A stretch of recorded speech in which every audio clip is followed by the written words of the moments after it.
तो तो अभी जो हम लोग पढ़ रहे थे उसमें थोड़ा-सा हम पहले डिस्कस कर लेते, तो देखते समय होगा तो थोड़ा आगे भी इसको पढ़ लेंगे, दूसरे पेज में तो दूसरा पीडीएफ एक्चुअली शेयर करना होगा। तो सबसे पहले जो शुरुआत में हमने अभी डिस्कस करा उसमें एक बहुत महत्वपूर्ण पॉइंट था कि जैसे इससे पहले हम लोग देख रहे थे फ्रायड के विषय में, तो उनका क्या कहना था कि हर चीज़ का जैसे वो बता रहे थे कि अगर बचपन से कोई भी किसी को रोका जाए, है ना, उसके अंदर इच्छाएँ हों और काम वासना की इच्छा हो, उसको रोकने से व्यक्ति क्या हो जाएगा, फ्रस्ट्रेटेड हो जाएगा और फ्रस्ट्रेट होके फिर वो कुछ भी मतलब फिर उसके मन पे गलत असर पड़ेगा, ऐसा करके वो बता रहे थे, है ना। बट यहाँ पे कार्ल जंग की जो फ़िलॉसफ़ी है वो सही है, वो उनका मतलब इस डायरेक्शन में उनका ये कहना था, उनको ये नहीं पता था कि कैसे चैनलाइज़ किया जाए, बट वो यही कह रहे हैं कि अ, ये एक्सेप्ट कर रहे हैं कि काम वासना को अगर मतलब उसको उसकी इच्छाओं को पूरा करा जाए, तो उससे उसको कंट्रोल तो नहीं किया जा सकता है। तो इनकी यही अंडरस्टैंडिंग है कार्ल जंग की कि उसको चैनलाइज़ करना चाहिए, अगर चैनलाइज़ करेंगे, तो फिर ठीक हो जाएगा। तो अब प्रश्न होता है कि कैसे चैनलाइज़ किया जाए, वो ही इनको नहीं पता था कि उसको चैनलाइज़ कैसे करा जाए। तो वही शिला प्रभुपाद जी बता रहे हैं कि उसको कैसे चैनलाइज़ कर सकते हैं कि जब हम वास्तव में एक्चुअली क्या है कि लस्ट और लव, है ना? आध्यात्मिक जगत में प्रेम है और उसी का रिफ्लेक्शन क्या है भौतिक जगत में लस्ट के रूप में। एक बार एक प्रभु जी बता रहे थे, शायद सिद्धांत चैतन्य प्रभु जी बता रहे थे, जहाँ तक मुझे स्मरण आ रहा है।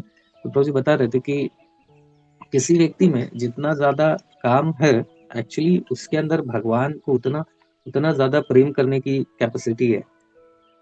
बट समस्या क्या हो रहा है कि अभी थोड़ा-सा वही वो मिसडायरेक्टेड है।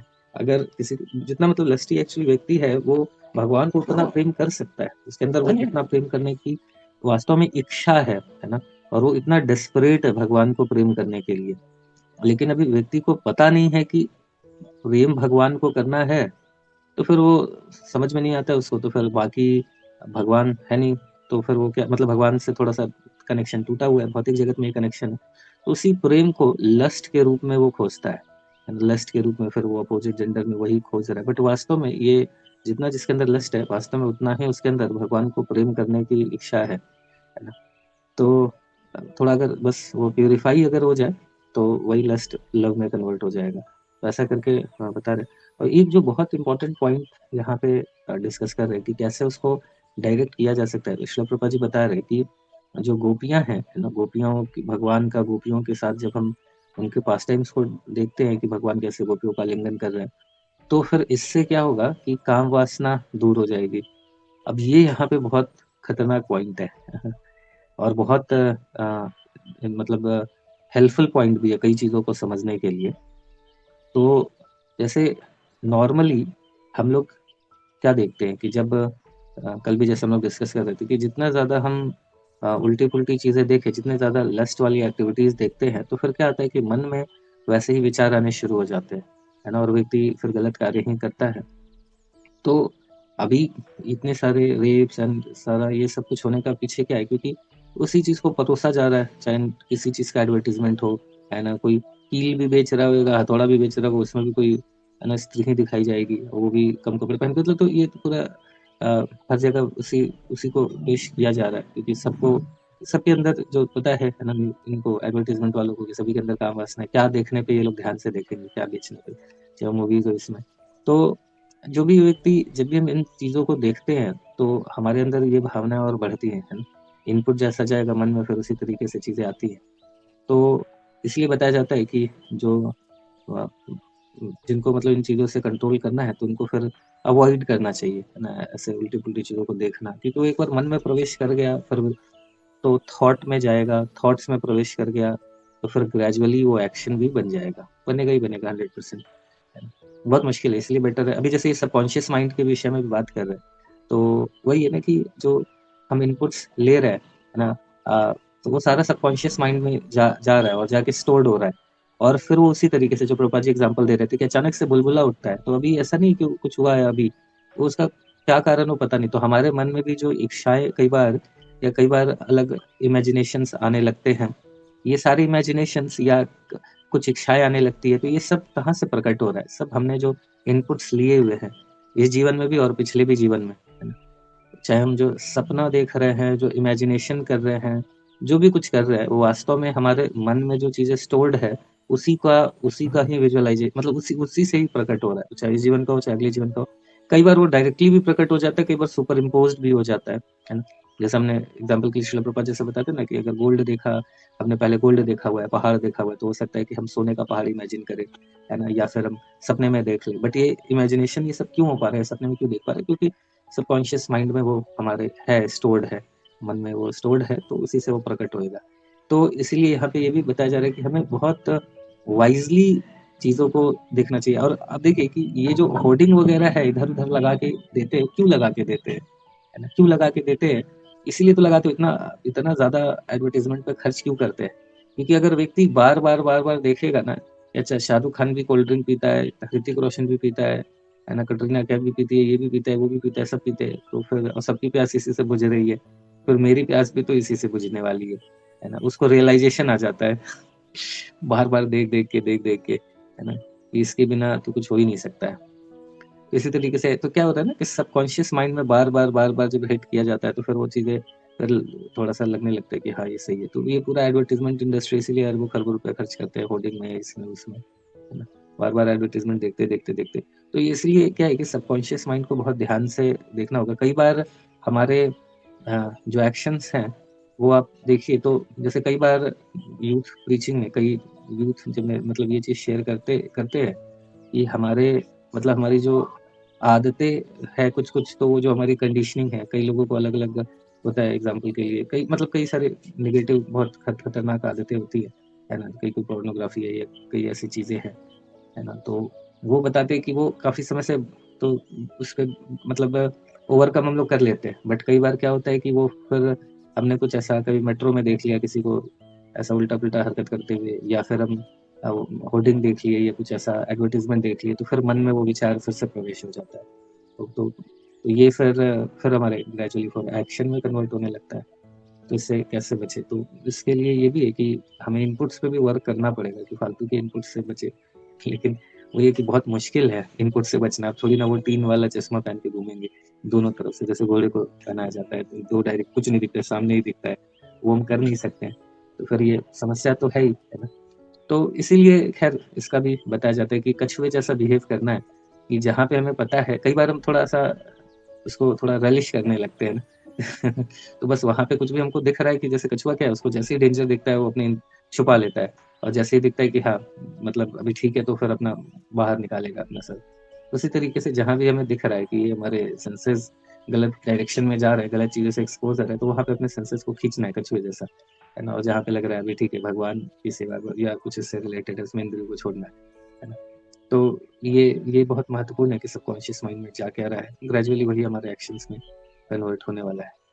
तो यहाँ पे ये एक इम्पोर्टेंट पॉइंट था। दूसरा जो मैं अगेन फिर जो मेन हमारा पॉइंट है उस पे आता हूँ। तो अभी क्या है कि चूँकि पहले से भी बहुत सारे कचरा तो हमने डाला हुआ है ना? तो ग्रेजुअली वो हमारे अंदर तो प्रकट होता रहता है काम वासना के रूप में या बाकी चीज़ों के रूप में, तो उसको कैसे खत्म करा जा सकता है? तो वही प्रभुपाद जी बता रहे हैं कि भगवान का जब हम ये पढ़ते हैं श्रीमद् भागवतम में रासलीला, है ना? कैसा भगवान गोपियों के साथ, तो लेकिन वही है कि वो रासलीला डायरेक्ट हम जंप नहीं करना चाहिए। ना बेटर है कि भागवतम को हम शुरू से ही पढ़ें और एटलीस्ट कृष्णा बुक पढ़ें। कृष्णा बुक में क्या है कि उसमें शुरुआत से प्रभुपाद जी ने दिया है भगवान के जन्म से लेके फिर लास्ट में आता है रासलीला एंड बाकी सारी चीज़ें। तो फिर शुरू से जब हम ग्रेजुअली पढ़ते जाएँगे तो उस समय फिर कोई दिक्कत नहीं होगी। और इसको पढ़ने से क्या होगा, उसका रिज़ल्ट क्या है कि हमें अल्टीमेटली किससे होगा, ये काम वासना सबसे छुटकारा मिल सकता है। तो ये भी बहुत सरप्राइज़िंग है ना? क्योंकि नॉर्मली हम जैसे अभी बात कर रहे थे कि अगर ये सारी चीज़ें हम देखते हैं हीरो-हीरोइन के साथ लविंग अफेयर्स, तो फिर हमारे अंदर भी इच्छा उत्पन्न होती है ना? कि अरे हमारा भी हीरो, हमारी भी हीरोइन होनी चाहिए, है ना? हम भी उसी तरीके से गाने गाएँगे, है ना? हाथ में हाथ डाल के ऐसा घूमते हुए, जैसे अभी हीरो गा रहा है। तो ये हमारी इच्छाएँ उस डायरेक्शन में उत्पन्न होने लगती है ना? लेकिन अगर कोई ऑथराइज़्ड सोर्स से भगवान की लीलाओं को श्रवण कर रहा है, भगवान की रासलीला या इन सारी चीज़ों को डेफ़िनिटली सिस्टमैटिकली, जैसे मैं बता रहा हूँ कि कृष्णा ऐसे भागवतम के कैंटो 1 से शुरू करते हुए पढ़े तो बेस्ट है। वो अल्टीमेट रहेगा अगर हम शुरू से करते हुए देन पहुँचे। और नहीं तो फिर एटलीस्ट कृष्णा बुक से हम पढ़ें, कृष्णा बुक में फिर श ज मतलब वहाँ से पढ़ना शुरू करें। रादर सीधा 10वाँ कैंटो पे ऐसे तो जंप करना नहीं चाहिए, शुरू से ही शुरू करना चाहिए। लेकिन अगर ठीक है, स्टिल प्रभुपाद जी ने कृष्णा बुक दिया है, तो उसको भी हम लोग पढ़ सकते हैं ग्रेजुअली, अगर थोड़ा आराम से समझ के अगर पढ़े तो देन इसको पढ़ने से। तो ये अपने आप में ये समझना होगा कि ये हो रहा है, इसका मतलब कि भगवान की लीलाएँ नॉर्मल काम वासनाओं से प्रेरित नहीं है। अभी तो ऐसे-ऐसे सन्यासी गण, है ना? सन्यासी गण भगवान के कॉन्फिडेंशियल पास्ट टाइम्स को डिस्कस करते हैं, बताते हैं, है ना? तो ऐसे ब्रह्मचारी, सन्यासी ये सब पढ़ रहे हैं, समझ रहे हैं। तो इसका मतलब समझना होगा कि ये कोई नॉर्मल साधारण लीलाएँ तो नहीं है। नॉर्मल साधारण लीलाएँ नहीं है, नहीं तो ब्रह्मचारी लोगों को तो बोला जाता है ना, हाँ, हाँ, इनसे ठीक है, कृष्ण भगवान है बट स्टिल ये सब मत पढ़ो। ये सब पढ़ोगे तो तुम्हारे मन में गलत विचार आ सकता है, बट उल्टा बोला जाता है नहीं पढ़ो, है ना? तो उससे क्या होएगा, अंदर से काम वासना जाएगा। क्यों ऐसा बोला जाएगा? क्योंकि वास्तव में ये जो लीलाएँ हैं, ये कोई काम वासनाओं से प्रेरित कोई भौतिक लीला नहीं है, ये आध्यात्मिक लीला है भगवान की। तो अपने आप में ये बहुत बड़ा प्रूफ है ना? जैसे कई बार लोग बोल देते हैं ना कि तुम करो तो रासलीला, मैं करूँ तो कैरेक्टर लीला, वैसा। तो हमारे एक्ट को देख के दूसरा व्यक्ति भी करप्ट हो जाएगा, है ना? और हम तो करप्ट रहेंगे और हमारा करप्ट होना और बढ़ेगा ही। बट भगवान के लीलाओं को देख के फिर बाकी के अंदर भी जो करप्ट पाई हो गई है, वो सब भी ठीक हो जाएगी। यही डिफरेंस है ना भगवान की दिव्य लीलाओं में और किसी नॉर्मल व्यक्ति की। सोचिए कि हर चीज़ में कितना ट्रांसेंडेंटल है ना। हम नॉर्मल सॉन्ग पढ़ते हैं, सुनते हैं, तो अच्छा लगता है भगवान का, ले लेकिन कुछ समय बाद बोर होने लगते हैं। लेकिन कीर्तन सुनते हैं तो धीरे-धीरे हमें शुरुआत में भले बहुत अच्छा नहीं भी लगे, ग्रेजुअली धीरे-धीरे भगवान का नाम तो बहुत अच्छा लगने लगता है, बढ़ने लगता है ना? बीच-बीच में थोड़ा-सा नीचे भी थोड़ा बहुत तो जाता ही रहता है, भक्ति नीचे जाती है, थोड़ा ध्यानपूर्वक जप नहीं करते हैं तो थोड़ा नीचे भी जाता है, बट अल्टीमेटली हमारा टेस्ट बढ़ता ही रहता है। तभी तो 0, 1, 2, 3, 4 करके ग्रेजुअली सब 16 तक पहुँचते हैं, है ना? तो उसी तरह बुक्स में है, नॉवेल पढ़े तो शुरुआत में अच्छा लगेगा, बट कुछ समय बोर हो जाएँगे, 1-2 बार से ज़्यादा नहीं पढ़ सकते, बट भागवतम में जितनी बार पढ़े, जो जितनी बार पढ़ता है उसको और उतना आनंद मिलता है। जैसे परम पुण्य जपता के स्वामी महाराज जी बताते हैं कितना बार पढ़ना चाहिए चैतन्य चरितामृत, तो 108 टाइम्स मिनिमम 108 बार। तो मतलब कैसे कोई पढ़ सकता है? अगर नॉर्मल कोई एक नॉवेल को 10 बार नहीं पढ़ पाए, बट चैतन्य चरितामृत, भागवतम, तो महाराज जी से पूछा गया कि महाराज जी आपने पढ़ा? तो महाराज जी ने बताया कि हाँ, बहुत पहले पढ़ लिया। ये शायद अमोघ को बता रहे थे ऐसा करके परम पुण्य जपता के महाराज जी के विषय में। तो महाराज जी ने बोला लॉन्ग बैक। तो ये सब कैसे कर पा रहे हैं? भगवत गीता तो बहुत सारे ऐसे भक्त लोग हैं जो कितने-कितने बार सैकड़ों, हज़ारों, हज़ारों बार पढ़ चुके हैं। तो ये जो ट्रांसेंडेंटल चीज़ है उनका यही स्वभाव है। उसी तरह भगवान की रासलीला नॉर्मल व्यक्ति का थोड़ा बहुत देखा होगा, हीरो-हीरोइन को गले लगा रही है देख के अंदर और हमारी काम वासना फूटने लगती है। बट भगवान के इन लीलाओं को देख के अगर ऑथराइज़ सोर्स से कोई सुन रहा है, जैसे कृष्णा बुक से के थ्रू अगर पढ़ रहा है, तो फिर इससे क्या होगा कि वो फिर इससे बाहर निकलने में हेल्प मिलता है। तो ये भगवान की लीला है, दिव्य है, तभी ऐसा हो पा रहा है। ये चीज़ें मुझसे समझ सकते हैं। ठीक है। यहाँ पे रुकते हैं, किसी का कुछ प्रश्न है तो पूछ सकते हैं। ये इम्पोर्टेंट पॉइंट था जो हमने डिस्कस किया, बहुत महत्वपूर्ण पॉइंट था, स्पेशली भगवान के रासलीला के विषय में उसको ये अंडरस्टैंडिंग समझना कि वो दिव्य है ना? तो कैसे समझ सकते हैं? कई बार एक तो जैसे हम लोग कई बार डिस्कस करते हैं कि भगवान ने जब रासलीला वगैरह करा, भगवान छोटे से थे, है ना? 6 साल अराउंड थे, तो इस समय किसी के अंदर काम वासना नहीं होती है। दूसरा दूसरा जो पॉइंट हम लोग डिस्कस करते हैं कि सब कुछ तो भगवान का ही है। कोई अपने जैसे अपना हाथ है, कोई अपने हाथ को अपने कंधे पे रख ले तो इसमें क्या बुराई है कि नहीं? क्योंकि उसी का तो हाथ है, तो उसी तरह ये सब जीवात्मा तो भगवान की ही है। तो और तीसरा मोस्ट इम्पोर्टेंट पॉइंट है ना, अभी जो हमने डिस्कस करा कि ये जो हम लोग अ, मतलब भगवान की उन्हीं एक्टिविटीज़ को देख के हमारे अंदर से कामवासना चली जाती है, बट किसी और का देखने से और बढ़ जाती है ना? तो ये है और यही रीज़न है कि जो बड़े-बड़े सन्यासी, साधु, ब्रह्मचारी भगवान की लीलाओं का रसास्वादन करते हैं। नॉर्मली उनको तो मूवी एंड बाकी चीज़ें देखने के लिए मना किया जाता है। तो भगवान की लीलाओं को सुन रहे हैं, पढ़ रहे हैं, देख रहे हैं, तो कुछ तो मतलब बात है तभी तो कर रहे हैं। ऐसे बड़े-बड़े सन्यासी जिन्होंने जो बिल्कुल स्त्री की तरह और किसी स्त्री की तरफ ऐसा उतना जो सन्यासीज़ वगैरह है, इवन बाकी बहुत सारे लोग मतलब ये है कि उनको एकदम बिल्कुल दूरी डिस्टेंस मेंटेन करके रखते हैं, बट वो लोग भी ऐसे सन्यासी भी ऐसा भगवान की गोपियों के साथ लीलाओं को पढ़ रहे हैं, relish कर रहे हैं। तो डेफिनिटली डिफरेंस तो है ट्रांसेंडेंटल तरीका।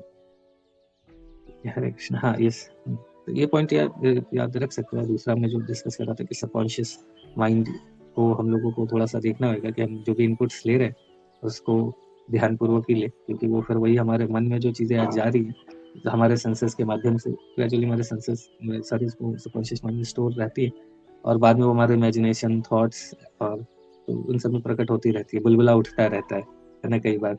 तो बुलबुला जो उठ रहा है उसके पीछे का रीज़न है कि वो हमने इनपुट डाला हुआ है सबकॉन्शियस माइंड में उल्टा-पुल्टा। ठीक है। हाँ, यस नीतू माता जी बताइए।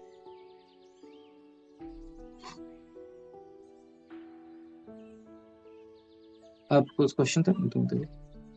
ठीक है, किसी का और कोई प्रश्न है तो पूछ सकते हैं। तुम यहाँ पर आज एकादशी भी है तो कोशिश कर सकते हैं सभी लोग ज़्यादा से ज़्यादा जप करने का। प्रभु जी भी जप करेंगे, इसी सिद्धांत चैतन्य प्रभु जी लगभग 10 बजे से प्रभु जी विचार करेंगे, और उसको कोशिश कर सकते हैं। जैसे मैंने बताया कि जो जिनकी मतलब जो 16 माला नहीं कर रहे, प्रयास करें कि मिनिमम 16 माला करने का, और जो 16 कर रहे हैं उनको 25 करना चाहिए, वेदर दे आर इनिशिएटेड और नॉट, 25 ही करना चाहिए। ठीक है, हरे कृष्ण। Hare Krishna, Krishna